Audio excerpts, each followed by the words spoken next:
So, how would you describe yourself before coming to this program? Honestly, an asshole.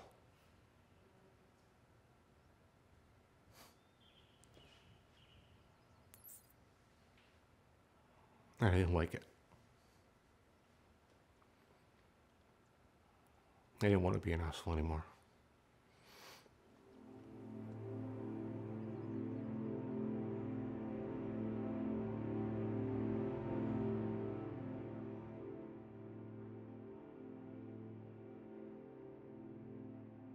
We're helpers.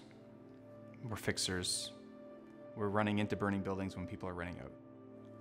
This job takes a toll on you. It may be 5 years, it may be 10 years, it might be 5 months. You don't know. And that's something I would have never talked about before coming here. I mean, but now I talk seriously about the effects that this job can have and how we need to look out for each other. We get this constantly. It's like, you signed up for this job.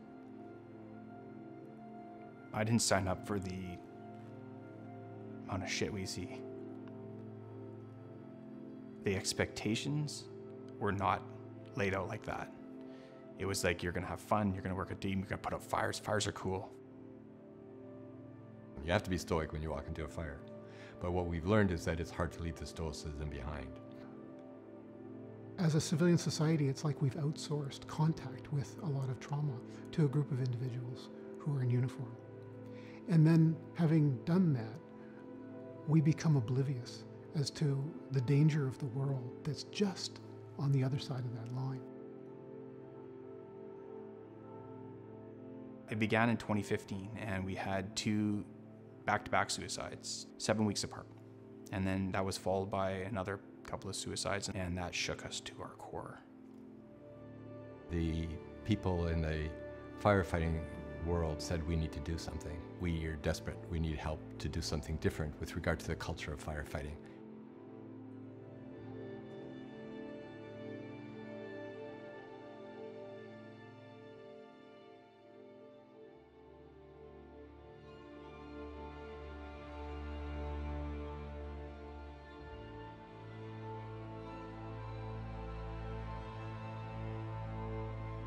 I think part of the magic is that this program belongs to first responders. The firefighters, it's their program. The collaboration is probably the most important part of this. The whole purpose is to create a space for firefighters to begin to explore the impact of their work on who they are as human beings. So we invite them to write about it. Then we get them to talk about it. Our premise is that all of us as human beings have a basic need to be seen, to be heard, and to be understood. We teach them how to listen to understand versus listen to respond or fix each other. And I think some of the biggest changes happen when people are just in listening mode, because by listening, they suddenly discover that they've got a community of experience that they didn't know they had. They thought that they were alone, but the more that people share, the more they realize, I'm not alone. I'm not alone with this. I remember going to the website and looking at it, and I thought, yeah, it's not going to happen. And then it was a year later, almost to the day, I remember phoning them up and saying, you know what, I need to do this. They have a way to make a group of men and women come together and within a few hours make you feel comfortable enough that you can share anything from your past or your present that you might not have ever had the comfort or the courage to share before. We've talked about it being magic. It starts with you being honest with yourself, and then from there the healing begins. And it was like just like the fire hall, we cooked together, we ate together. And the very first pilot, it was like, we've got something here. Super transformative, powerful. Yeah, it's humbling.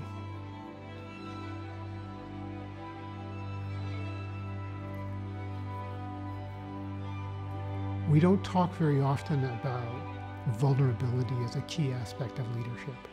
It's okay to talk about men's health. It's okay to talk about your mental health. It's normalizing that conversation. As firefighters, we never do anything alone. And when you're here, you don't feel like you're alone. When you're driving up that road, you feel alone. And when you're walking up the stairs, and you feel alone. You see other people around and you still feel alone. But by the end of the first day, you don't feel alone. You feel like you have someone who's gonna sit with you, listen to you, not judge you, not criticize, and like we say, have your back.